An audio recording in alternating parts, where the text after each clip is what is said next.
Bueno, buenos días. Voy a tratar de ser un poquito más rápido porque seguramente deben tener un poquito de hambre y todavía faltan dos exposiciones que son muy interesantes.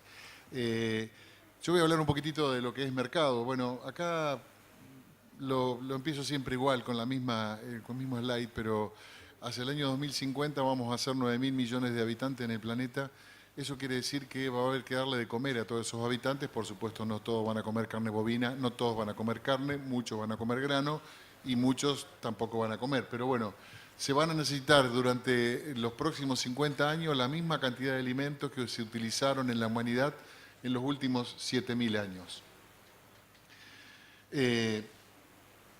Esto de indicadores, ya Adrián estuvo haciendo ya algunas apreciaciones, pero fundamentalmente lo paso rapidito, son números. Si ustedes miran en lo que está en amarillo, los 6 primeros meses del 2017 y los 6 primeros meses del 2018, la faena creció un 9.2%, la producción un 9.5%, el peso promedio no mueve, sigue estando en 220, 225 kilos por res. Esto es muy bajo, deberíamos tener unos niveles más altos, pero todavía no hemos logrado convencer al consumidor, fundamentalmente del mercado interno, de que levante las perspectivas en cuanto a lo que sería quilaje de faena.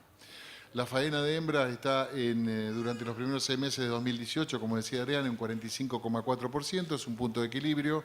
Probablemente lo que tenemos es, yo tengo mi teoría, yo creo que tenemos un rodeo bastante joven.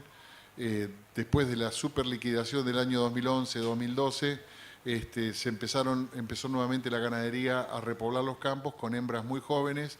Estas hembras jóvenes están alcanzando su máximo nivel productivo en estos momentos y probablemente la reposición de hembras no sea la que tiene que ser normal, sino que es inferior. El resultado es que las hembras que sobran, que es la mitad de los terneros nacidos, tienen que ir a faena. Las exportaciones crecieron, vamos a estar este año, esto es equivalente a res carcasa, 226.000 toneladas este año, ya llevamos exportado durante los primeros 6 meses y el año pasado llevábamos 138.000 a esta altura. Seguramente vamos a sobrepasar las 400.000, me animo a decir que vamos a estar en 450.000 toneladas equivalente a res carcasa. Esto es un valor que se acerca al promedio histórico de Argentina, de la exportación de carne argentina, pero que probablemente siga creciendo porque sigue creciendo la productividad de nuestros campos ganaderos. Y el consumo por habitante, los consumidores se ponen muy malhumorados cuando, bueno, Adrián lo habló, cuando el precio de la carne aumenta, pero el precio de la carne lo cierto es que venía creciendo, salvo últimos 2 meses, por debajo de la inflación y por lo tanto esto se traducía en que había un menor valor para el productor. De todas maneras, estamos entre los 55 y 60 kilos por habitante y por año, que son, junto con Uruguay, el más alto consumo por habitante y por año del mundo.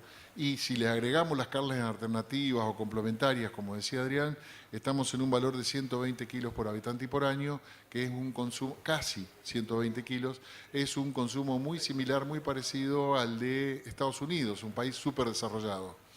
La FAO tiene datos de que los países desarrollados tienen un consumo de canasta de carnes promedio de 70 kilos por habitante y por año. Estamos casi en el doble de lo que consumen los países desarrollados. Probablemente algún problemita vamos a tener de salud pública. Bueno, y ahí en rojo, ustedes pueden ver en ese cuadrito, y con cara triste, es más o menos lo que decía Adrián, el impacto de la devaluación en los precios en pesos, en el novillo de exportación, en la carne de novillo, en el novillo de consumo, crecieron más o menos similares, pero en dólares cayó su valuación, lo cual mejora la competitividad para la venta, pero cae la competitividad para el dólar. Vamos a ir más rápido, así no nos demoramos tanto. Lo cierto es que dijimos que íbamos a ser 9.000 millones de habitantes. Bueno, la FAO dice que en el 2012 se produjeron 60 millones de toneladas métricas de carne y se van a necesitar para el año 2050 100 millones de toneladas métricas de carne bovina para abastecer la demanda. De hecho, no vamos a llegar a ese volumen, ¿no? Es decir, casi imposible producir un 85% más de carne bovina en el mundo, fundamentalmente porque muchas zonas, recordemos que la carne bovina compite fuertemente por el territorio con la agricultura y la agricultura es la que mayor importancia va a tener en la alimentación mundial. Pero bueno, sí hay un lugar en el mundo donde la ganadería tiene un potencial muy alto, muy fuerte y que tiene unas muy buenas perspectivas, que es Sudamérica. Fundamentalmente, bueno, Uruguay ya sabemos que está casi al límite de su capacidad productiva, no tiene más territorio, está siendo muy eficiente en ello. Pero Brasil, Paraguay y Argentina tienen y especialmente Argentina, tiene una capacidad de producción o unas expectativas de producción muy altas. O sea, tenemos que salir de los 200 o menos de 200 kilos por hectárea y por año en el país y evolucionar hacia, me ilusiono, llegar a los 400 kilos por habitante y por año por hectárea y por año en el país. ¿Qué es lo que va a pasar? Bueno, está clarito, como esto se rige por la oferta y la demanda, la presión de la demanda va a ser muy fuerte sobre la oferta, va a haber volatilidad en los precios. Y esto ya está ocurriendo, no es que yo lo estoy inventando, ya ocurrió. Fíjense en este cuadro, en la línea azul, las barras azules son la producción de carne, son datos de Luzda, FAO y una publicación americana. Las barras azules son la producción en millones de libras. Más o menos son para el año 2017 los 63 millones y medio de toneladas que se produjeron de carne bovina en el mundo. Y si arriba, la línea roja, se fijan, es un índice de precios de carne bovina. Fíjense que entre el año 2007 y el año 2017 el aumento del precio del índice, que es una canasta, una mezcla, una binomial de valores que se pagan en el mundo por las carnes bovinas, crecieron un 45%. Eso quiere decir que lo que yo decía en la anterior, que era que los precios van a estar volátiles, no es que va a pasar y estoy pronosticándolo, ya está ocurriendo. Los precios están volátiles y en moneda constante. Estoy hablando de dólares, ¿no? Y fuentes que no son argentinas, sino que son fuentes extranjeras, que no por eso son menos creíbles que las argentinas. Bueno, ¿qué pasa con la Argentina? Rapidito, esto habló mucho Adrián, así que yo no voy a...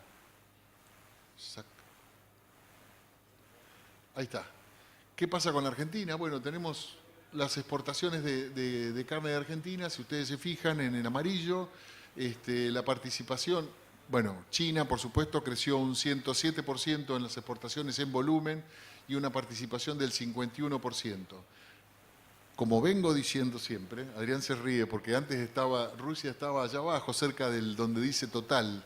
Y ahora, fíjense que las importaciones rusas crecieron un 454% y la participación dentro del volumen es de un 11%. O sea, Rusia viene creciendo fuertemente de la mano de su revalorización del rublo por el precio del petróleo, por supuesto. Y al igual que China, Rusia es uno de los pocos países que no tiene autosuficiencia de producción de carne bovina, al igual que China. Nada más que China tiene, basado en el ritmo de crecimiento del Producto Bruto Interno, mejores valores para pagar. Los rusos están creciendo, están presentes, y lo importante de los rusos es porque ellos le ponen el piso a lo que los chinos pagan. Miren, un cuentito rápido, lo cuento siempre. Cuando Rusia estaba presente, China pagaba por el garrón y brazuelo, que es un corte emblemático para los chinos, que lo consumen mucho, estaban en alrededor de 5.100, 5.200 dólares la tonelada. Rusia entró en su debacle de devaluación, que fue hace 3 años atrás, donde el precio del petróleo cayó mucho, tuvieron mucha caída de la valorización del rublo y directamente no podían comprar carne, salieron del circuito comprando lo que podían, pero salieron del circuito de carnes, o sea, disminuyeron su participación, y automáticamente los chinos llevaron el garrón y el brazuelo a 3.900 dólares la tonelada. ¿Por qué? Porque los rusos habían desaparecido. Ahora que los rusos vuelven, los valores chinos se vuelven a firmar. ¿Por qué? Porque los rusos ponen el piso que tiene que pagar China. Si no, se lo lleva Rusia. ¿Por qué? Porque Rusia tiene mucho menos exigencias exigencias en lo que refiere al tipo de producto, fundamentalmente el nivel de grasa. Al contrario, ellos quieren con grasa. Los chinos son muy exigentes con bajos niveles de grasa, muy bajos niveles de grasa, y le ponen el piso al precio que pueden pagar los chinos. Automáticamente Rusia está de vuelta y ahora van a ver el valor de los chinos, ¿no? Después tenemos La participación de Chile, que creció en un 9,5%, Alemania, por supuesto, Países Bajos y Italia, que entre todos suman un fondo, que es Unión Europea, digamos, pero lo tomamos por países, Israel, que está en el 7,5%, y Brasil, que está con el 2,3%.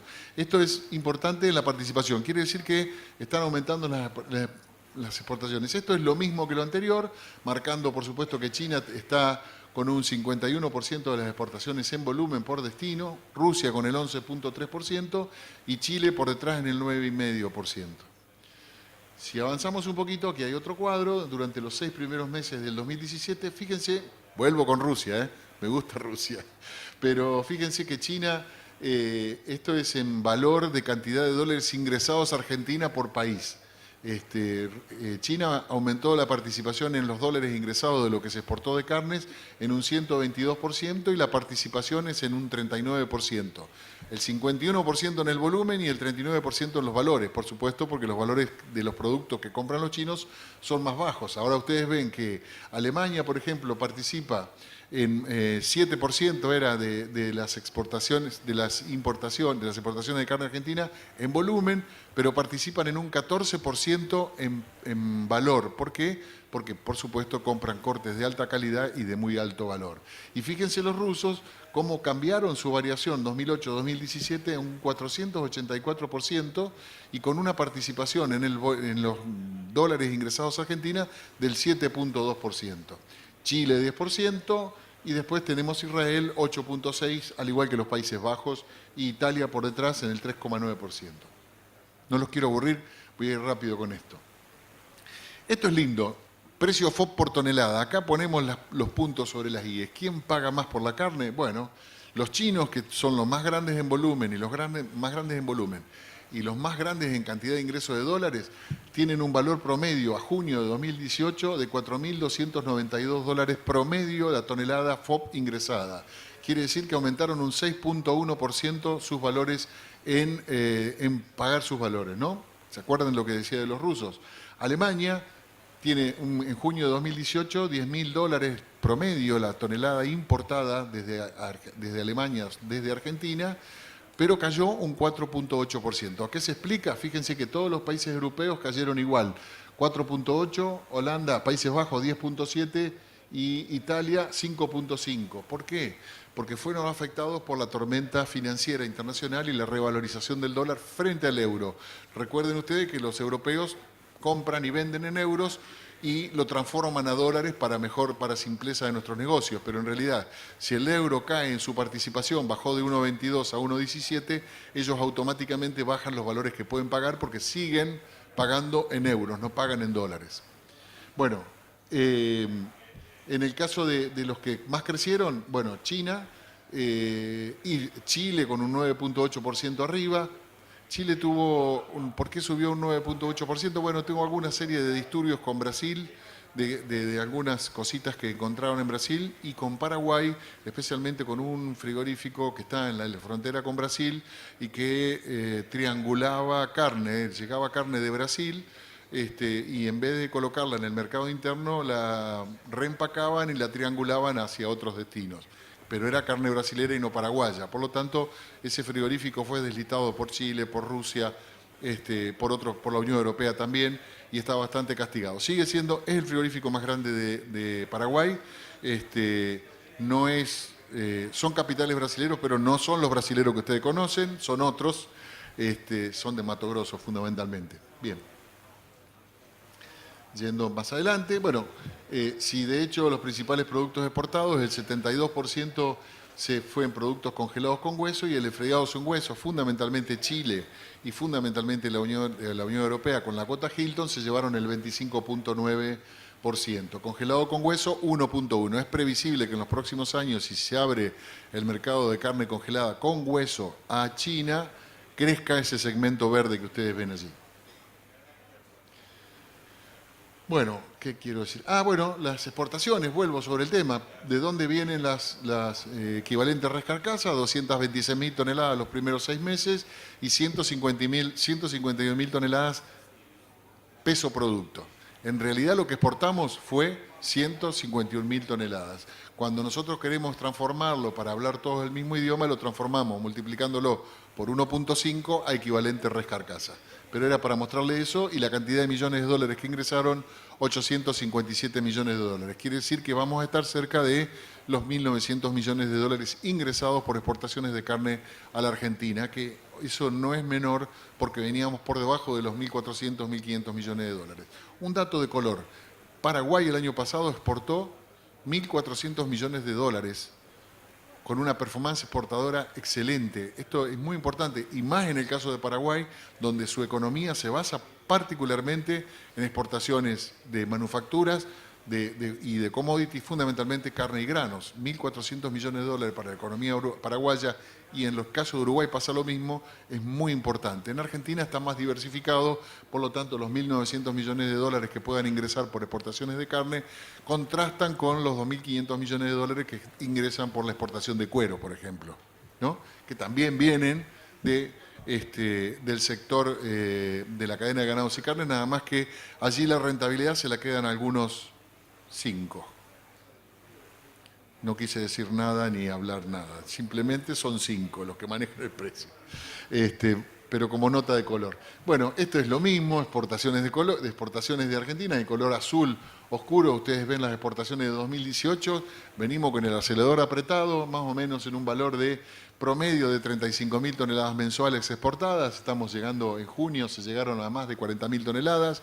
Esto quiere decir que estamos exportando una muy buena cantidad y que los mercados están fluyendo rápidamente. De hecho, el gobierno tiene parte de responsabilidad porque ha favorecido la exportación de carnes con la apertura de mercados, con la quita de tediosos trámites que había que hacer para poder exportar medio gramo de carne, con la quita de retenciones a la carne, eso hay que reconocerlo, con la imposición de reintegros a la exportación de carnes, y bueno, por supuesto, la presencia junto con, muy apoyada por el Instituto, en la recuperación y la apertura de mercados, fundamentalmente del sudeste asiático y de otros lugares, donde ha sido muy activo allí Cancillería, Ministerio de Agroindustria y, por supuesto, el SENASA brindando las seguridades necesarias. Esto es lo mismo que quise decir antes. Fíjense, las 35.000 toneladas, más de 35.000 toneladas promedio durante el año 2018. Vamos a estar así y vamos a seguir allí. Consumo interno voy a pasar muy rápido porque habló muy bien y mucho Adrián y ya seguramente sabe más cosas que yo. Pero lo que yo quería decir es nuestro principal mercado, se lleva entre el 85 y el 90% de la producción, no es menor, es nuestro principal cliente y acá viene 5 minutos. Y acá viene el tema de que lo más importante, no debemos abandonar nunca el mercado interno. Incluso los frigoríficos exportadores que antes solamente exportaban, hoy se dieron cuenta de que ¿a dónde vamos? A integración de mercados. Si queremos integrar mercados, no nos podemos olvidar del mercado que se lleva el 88% de la producción de carne del país, que es el mercado interno, que tiene una serie de condiciones, consumo per cápita ya hablamos, es un producto, en el consumidor argentino, dicen los economistas, que la carne es un producto de baja elasticidad de demanda, o sea que si el precio de la carne aumenta un 15%, puteamos un poco, nos quejamos con el carnicero y cometemos algunos improperios contra el gobierno, pero seguimos comprando carne y el consumo baja solamente 3-4%. Los productos que tienen alta elasticidad de demanda son aquellos que el precio aumenta 10% y el consumo cae 10-15%. Eso no ocurre con la carne bovina, es uno de los pocos artículos que tiene esa característica. Y después tenemos la presencia hoy por hoy de la disponibilidad de sustitutos, alternativos, complementarios o como le llamen, con un fuerte crecimiento, una fuerte instalación ya firme de la carne de ave, avícola, de la cadena avícola, y por supuesto un crecimiento sostenido de la carne de cerdo, que yo estimo que después del año 2020 vamos a estar sobrepasando los 20 kilos por habitante y por año de consumo de carne fresca, ¿no? Consumo externo, vamos rapidito porque ya me dijeron que me tengo que terminar. Bueno, eso es el año pasado. El año pasado se exportaron 311.000 toneladas equivalente a res carcasa, el 11% se fue a la exportación, o sea, el 89% quedó en el mercado interno. consumo futuro de carne. En este cuadro miren solamente la columna de la derecha. Esa es la tasa anual de crecimiento que en el año 2012 determinaba la FAO. Fíjense, en el consumo mundial de carnes bovinas, iba a crecer al 1.3% anual. En los países en desarrollo iba a crecer al 1.7%. Los países desarrollados ya están casi en su techo, solamente iban a crecer a un 0.5%. Pero miren la zona de Asia-Pacífico, a qué ritmo de crecimiento anual iba a crecer el consumo de carne fundamentalmente. China, como ejemplo, está pensando que hoy está consumiendo 6 kilos por habitante y por año y va hacia el año 2025, planifican consumir alrededor de 8 kilos y seguir creciendo en el consumo de carne bovina, 8 a 9 kilos. Si vamos a suponer que son 2 kilos por habitante y por año en China, son 1.400 millones de habitantes, vamos a necesitar, o va a necesitar China, que un poco proveerá de producción propia, pero el resto lo va a tener que importar, 2.800.000 toneladas más de carne bovina por año para abastecer a su población. 2.800.000 toneladas es casi la producción de carne de toda la Argentina. Ellos van a aumentar eso el consumo. Bien, yendo rápido, vamos a mercados. Ya termino, Roberto.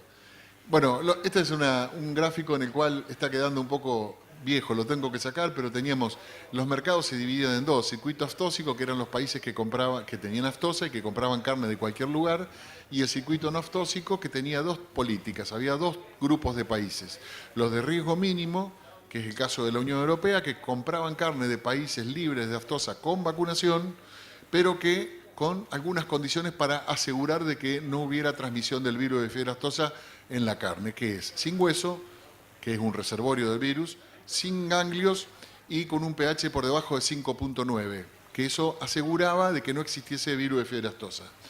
Es una política muy exitosa porque llevamos casi 50 años exportándole a la Unión Europea bajo estas condiciones y no hubo un solo brote en la Unión Europea de fiebre aftosa que haya sido detectado con un virus originado en Sudamérica. Todos los brotes de la Unión Europea de aftosa que tuvieron fueron originados en virus de Asia, ¿no?, que entraron por Turquía fundamentalmente.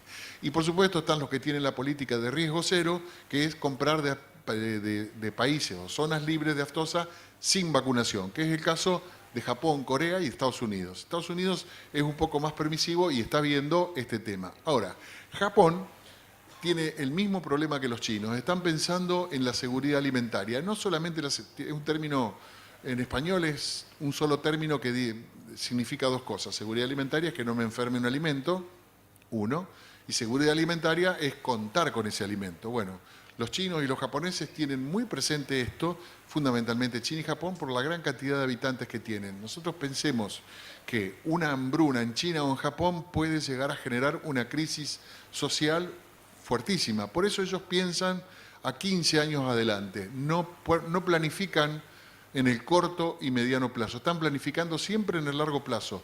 Por eso es que ahora vemos que Japón está como cambiando su política, saliendo del riesgo cero y yendo a una idea de riesgo mínimo. Todavía no lo dijeron, pero empezaron a importar de la Patagonia, reconocieron la regionalización de Argentina, o sea, reconocieron que la Argentina puede partirse en dos por un río y con un control en la barrera sanitaria, y se están realizando los primeros embarques al Japón.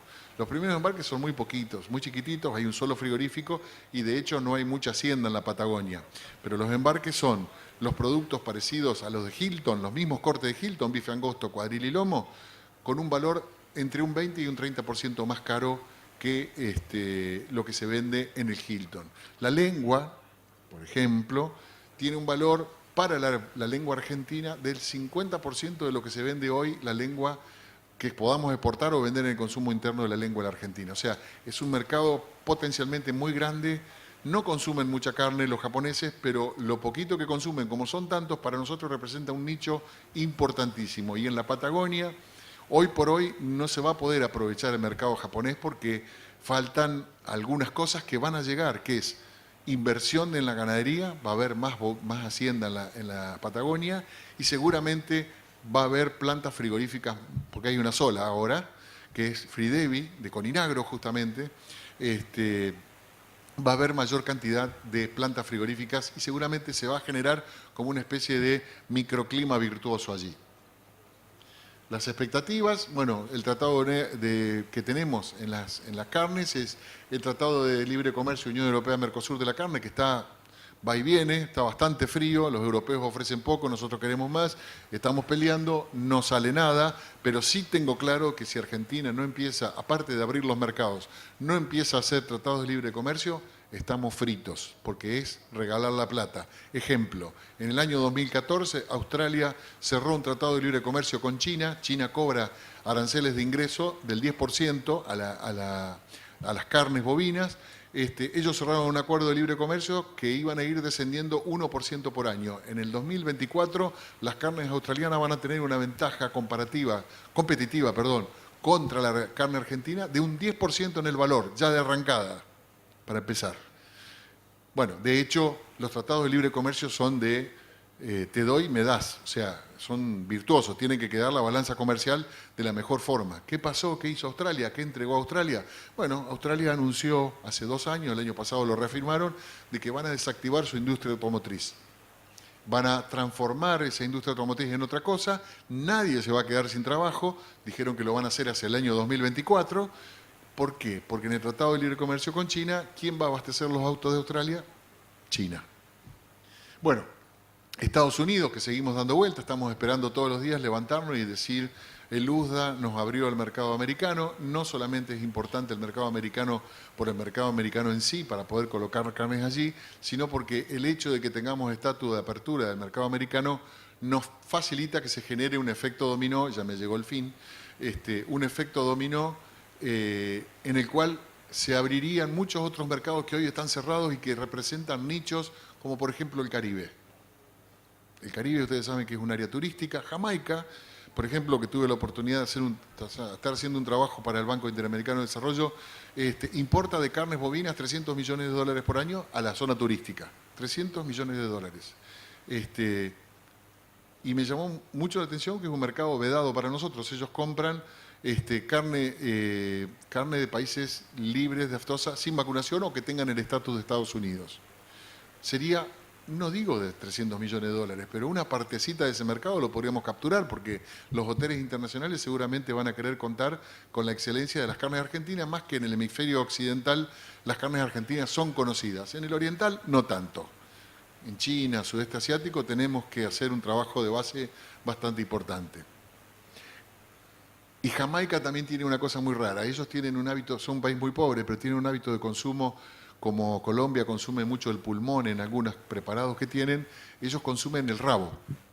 Resulta que el rabo en el mercado interno o en la exportación, hoy por hoy llegamos a tener valores de 3.500, 4.000 dólares a la tonelada, un corte con hueso, ¿no?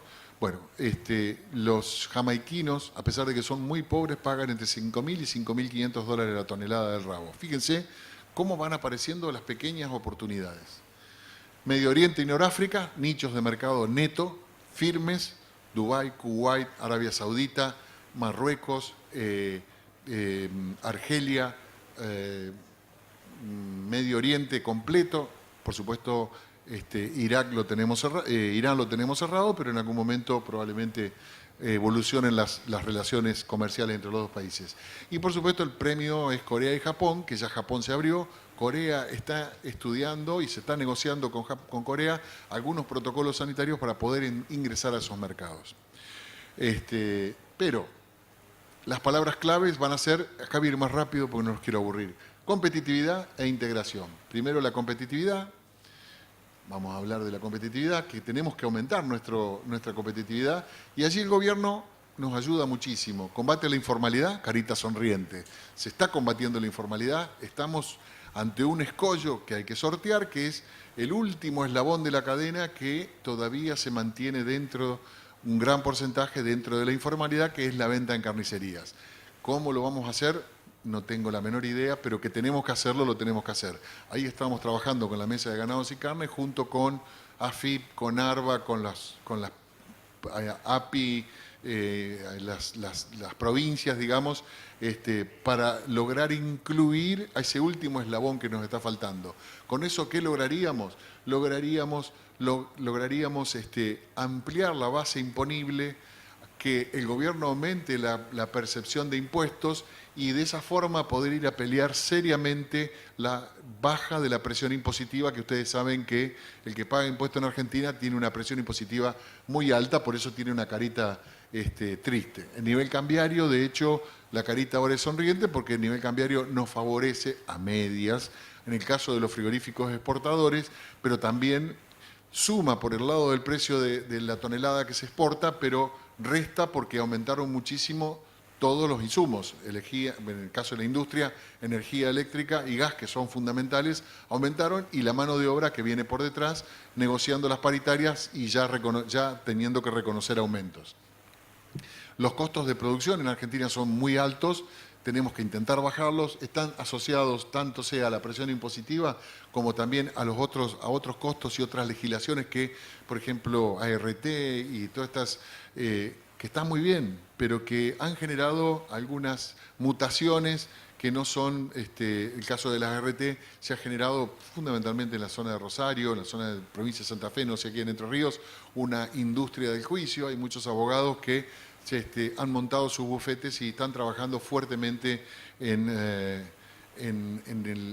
justamente en esperar al personal cuando sale de la planta y le pregunta si le duele la cabeza o cualquier cosa, e inician un reclamo contra la RT. La RT lo que hace es decir, la RT le paga y dice, ahora vos tenés, al frigorífico tenés siniestralidad y tenés que pagar, o te vamos a aumentar la alícuota que tenés que pagar, y las alícuotas van del 12 hasta el 20% de la masa salarial. Se paga más de ART que de cargas sociales. Es un desastre. Bueno, hay que combatir eso. La provincia de Santa Fe, estuvimos en una reunión ayer, no adhirió todavía a la ley de ART por el tema, por diferente tinte político, pero desde el lado de la industria y desde el lado de la producción se le exigió a los legisladores que por ley adhieran a la ley nacional de ART, que es la que propulsa el ingeniero Macri. Los reintegros a la exportación, que ya lo nombré antes, mejoran la competitividad, y la apertura de mercados también, y sí nos queda pendiente ir cerrando tratado de libre comercio con algunos países en el mundo. Argentina tiene un solo tratado de libre comercio, el Mercosur. Chile tiene, creo que 62 o 52, no tengo el número bien en la cabeza. 62 tratados de libre comercio con diversos países del mundo. Chile es el campeón de los tratados de libre comercio. Y con respecto a la integración, voy a pasar rápido, es la parte más linda, pero es la que más me gusta y la que le gusta a Adrián también, pero se me terminó el tiempo. Cuando yo hablo de integración, digo, somos un país que podemos llegar a diferentes partes en el mundo. Fíjense, todas las rutas comerciales, y si agregamos Estados Unidos, podemos llegar a Canadá por tierra, que hoy por hoy tenemos que llegar vía aérea, o si lográramos cerrar algún tipo de acuerdo con Chile, por ejemplo, para poder tener acceso al Pacífico, nos ahorraríamos 15 a 20 días de viaje en barco, ahorraríamos flete y podríamos llegar con carne enfriada al sudeste asiático, que hoy por hoy solamente podemos llegar, pero vía aérea, ¿no? No hay otra forma. Y encima no es solamente vía aérea, sino que es con vuelos con escala. Tenemos que hacer escala en el norte de Europa o tenemos que hacer escala en Dubái o en Qatar. Cuando yo hablo de integración, digo, esta es la materia prima, media res, que es el 100%, entonces vamos a empezar a desarmarla. Me sale el corte pistola, que es el 47%, y en la pistola, si la separo, tengo un mocho de 25%, y el ramp and loin, que es el bife, el cuadril y el lomo, un 22%. Entonces, ¿a dónde mando yo cada cosa? Bueno, peseto, cuadrada, nalga adentro, bola de lomo, tortuguita y garrón. Tortuguita y garrón la puedo mandar a China, tiene muy buenos valores, pero el mercado interno tiene precios, el peseto, la cuadrada, la nalga adentro y la bola de lomo, imbatibles en todo el mundo, fundamentalmente por el hábito y la cultura argentina de consumir la milanesa, que es uno de los dos productos más consumidos. Uno es el asado y el otro es la milanesa. Bueno, surge de allí.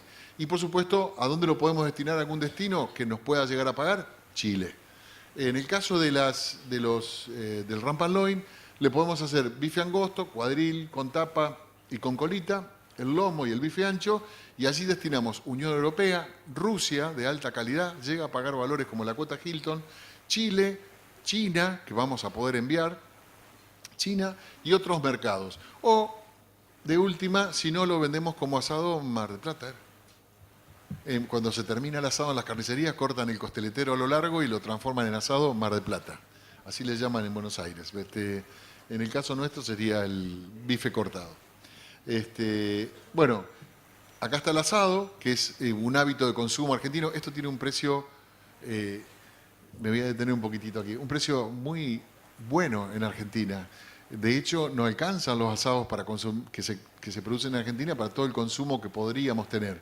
Pero fíjese usted, si nosotros consumiéramos una ración de asado por fin de semana y por habitante, son 750 gramos más o menos la ración de asado con hueso, que se calcula.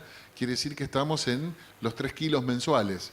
Quiere decir que si tuviéramos todo el asado disponible, todo lo que quisiéramos, podríamos consumir 36 kilos por habitante y por año, nada más que de asado, comiendo un asadito los domingos. 36 kilos y estamos consumiendo 57, 58. Quiere decir que el asado representaría más del 50% del consumo per cápita de carne bovina. Pero bueno, tiene un precio imbatible. Yo no sé aquí en la zona de Segui o de Crespo qué valor tiene, pero debe ser $4, más o menos. 120 pesos el kilo, 100, 120 pesos el kilo. 180, 150. Bueno. 150, bueno, Coto lo tiene, hay diferentes políticas. Coto lo tiene al valor de, no puedo hacer propaganda. Bueno, hay algunos supermercados que lo tienen al valor de planchada y lo venden a 100 pesos el kilo. Es asado gordo, te podés quejar de que tiene grasa, pero por 100 pesos no sé qué pretendés. Carne tiene. Bueno, entonces estamos hablando de que el asado en Argentina vale entre 5 y 6 dólares, vendido al público. Comparemos con Australia. Australia no tiene el hábito de consumo de asado. Entonces, ¿qué hace el asado? Lo deshuesa y la transforma en carne para hamburguesa, en trimmings. Esos trimmings que son carnes para producir hamburguesas o bolas de carne, ya estoy terminando. Bolas de carne, meatballs o albóndigas, valen alrededor de $3.000 la tonelada. FOB. Como le saqué el 50% de hueso, quiere decir que yo a la plancha de asado la estoy transformando en $1.500 la tonelada. O sea, 1.5 dólares por kilo, contra los 5 a 6 dólares por kilo que paga el argentino. Saquen la cuenta, ¿dónde está la ventaja? Y el asado representa entre el 14 y el 15% de la media res. Un solo artículo compone el poder de compra en el 14 a 15%. Es importantísimo este hábito de consumo de asado que tenemos nosotros, Paraguay un poco y Uruguay fuertemente. Después sale, dentro del asado podemos dividir lo que es la plancha, el 11%, y lo que es vacío, 4%. El vacío tiene muy buenos precios de exportación en el mundo y hay muchas parrillas en el mundo que están empezando a adoptar el consumo de carne de vacío, pero no así como lo conocemos nosotros, sino separado por sus músculos. La medialuna de vacío, que es un corte que se utiliza mucho para comida Tex-Mex, tipo mexicana, porque es parecido a la entraña, con fibras largas de músculo, digamos, que es el músculo oblicuo abdominal. Y después tenemos lo que se vende a un gran precio en el mundo, que es el bife vacío, que es justamente el que está en el hueco del ijar, del flanco, que es un corte que tiene una forma del símbolo de la Shell, es parecido al símbolo de la Shell. Ese corte, separado de la grasa, separado de los cueros del vacío y puesto en la parrilla, tiene un valor que también es extraordinario. Al igual que lo que está aquí abajo, el matambre no tiene tan buen valor, pero sí la entraña. La entraña se puso de moda en todas partes del mundo y se paga muchísimo valor. La entraña, digamos, la entraña fina, ¿no? No la entraña gruesa. Bien. Y ahora, ya estoy por terminar, pero el delantero, que puede ser 3 costillas, representa el 38% y los destinos pueden ir a cualquier lado. Consumo interno, Chile, Israel, fundamentalmente el que más valor paga, China, Rusia, Estados Unidos, si estuviera abierto, podría recibir delanteros, y otros destinos, otros mercados, digamos. Fundamentalmente, no para consumo en corte, sino para consumo en productos procesados. Hamburguesas y meatballs o albóndigas de carne. Bueno, ahí están los cortes que componen el delantero, ¿no? El azotillo, cogote, aguja, marucha, paleta, con la marucha tengo algo para contarles. Tapa de paleta, chingolo, brazuelo, garrón y tapa de asado. La marucha se llama, deshuesada se llama oyster, le llaman en inglés, es el nombre que tiene en inglés, y los australianos hicieron un gran trabajo, pero una de las cosas que salieron de ese trabajo es que los consumidores valoran el lomo en todas sus combinaba corte con edad del animal y con técnica de cocción. O sea, es muy importante la técnica de cocción. En Argentina, por supuesto que no lo necesitamos porque nuestra ama de casa aún está muy especializada y sabe, o le pregunta al carnicero cómo cocinar. Deme algo para el horno, deme algo para la parrilla, deme algo para la olla.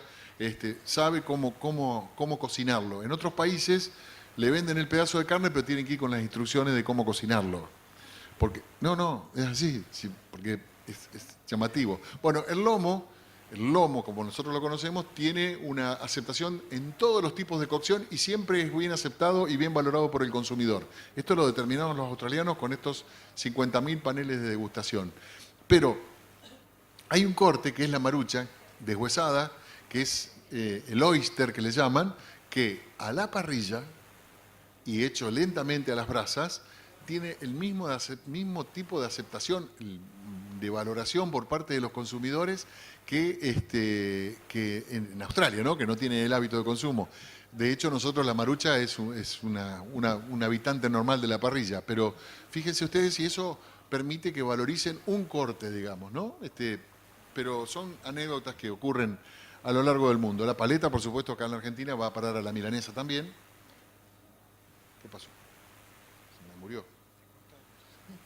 Me cortaron, ¿eh? Me están censurando. Bueno, ¿cómo tenemos, ya termino, pero cómo tenemos que buscar valor o rentabilidad? Esto lo voy a decir por todos los lados.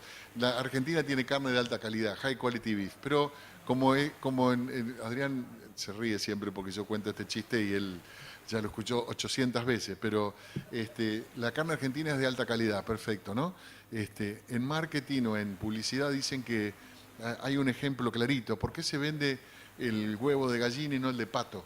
Si tienen el mismo, capaz que el de pato tiene mayor poder nutritivo, porque la gallina canta cuando lo pone.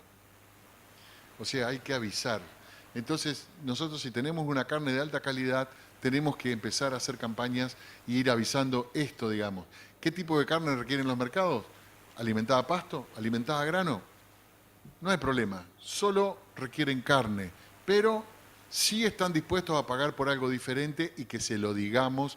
¿Y cómo hacemos con esto? Bueno, hay que darle información al consumidor.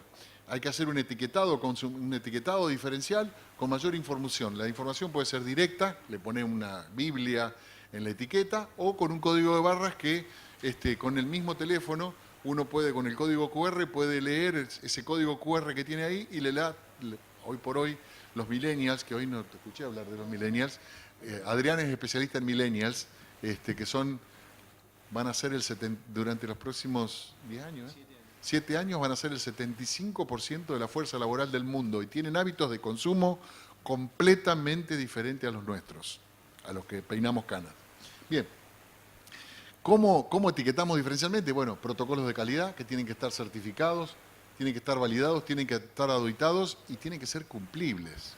Esto es fundamental. De hecho, se está trabajando en un protocolo de calidad de carne argentina para mostrar que es carne argentina. Miren, cualquier folleto de cualquier empresa australiana o de cualquier revista australiana aparece el loguito de verdadera carne australiana.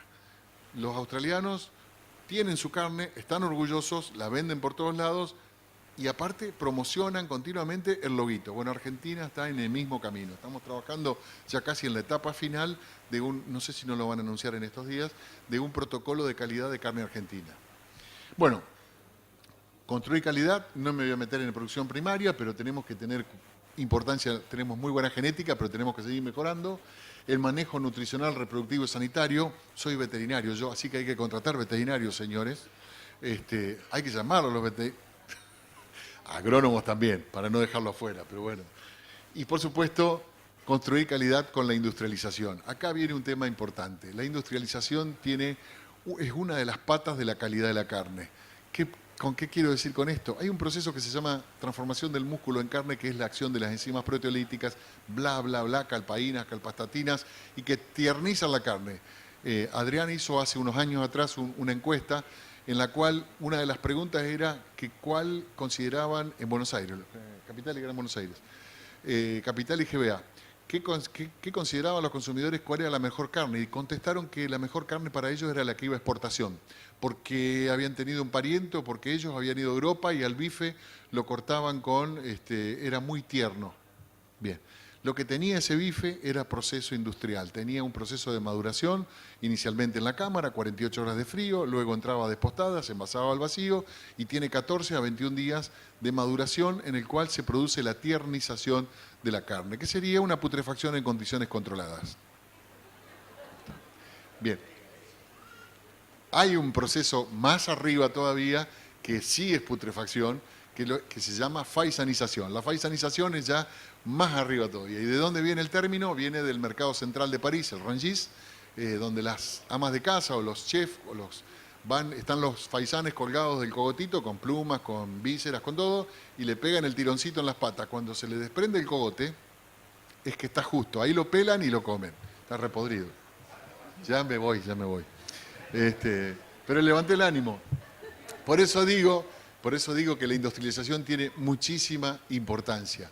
Por eso es que en Argentina se faenan animales livianos, porque la industria frigorífica tiene que definitivamente en algún momento crecer y tomar el camino de la inversión en maquinaria, en frío, para poder faenar y sacar los animales del media res, cortes, lo que sea, pero sacarlos no antes de las 48 horas, de las 36 horas de la cámara, para permitir de que se tiernice esa carne. Por eso es que se faenan animales livianos, porque se faenan a la mañana y se sacan a la tardecita noche.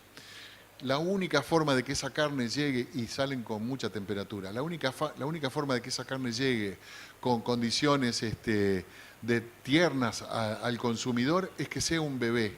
Tiene que tener alto contenido de agua, tiene que tener bajo contenido de fibras colágenas, que son las que le dan firmeza a la carne.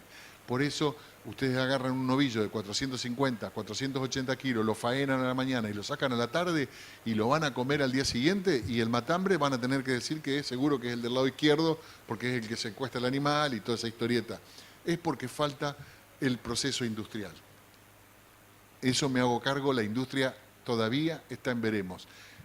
Tiene que haber una política de Estado en la cual diga un dicho viejo carniza, que es el que avisa no traiciona. Señores, en 3 años empieza a regir la Ley Federal de Carnes para todo el país. La Ley Federal de Carnes quiere decir que toda la carne que salga de un frigorífico tiene que salir en media res a 7 grados centígrados, ni uno más ni uno menos, 7 grados. Para eso tienen que invertir en equipos de frío, tienen que invertir en cámaras. Tienen 3 años. A los 3 años, el que no lo hizo, lo lamento, yo avisé. Creo que por ahí pasa la cosa. Bueno, genética estamos bien, la carita sonriente, el manejo nutricional, reproductivo y sanitario medio triste, medio y medio, porque tenemos índices productivos muy bajos.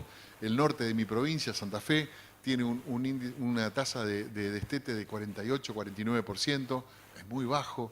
Santa Fe, se imaginan otras provincias que tienen también muy parecido. Martín Rapetti me mira y Corrientes debe estar igual. Chico, no puede ser que tengamos, hay que considerar al pasto, sea natural o sea implantado, un recurso que costó plata o que cuesta plata, hay que ponerle valor. No puede ser de que tengamos 2 vacas para tener un ternero por año. 2 vacas comiendo para tener un ternero por año. Eso me tira muy abajo los índices productivos.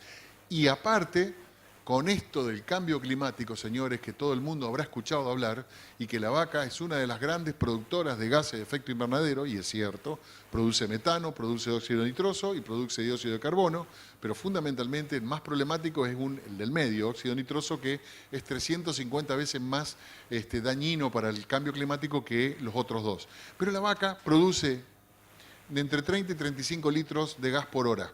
Por erupto y por la fermentación. Es muy eficiente en la producción en el consumo de pastos, pero de transformación de celulosa, sí.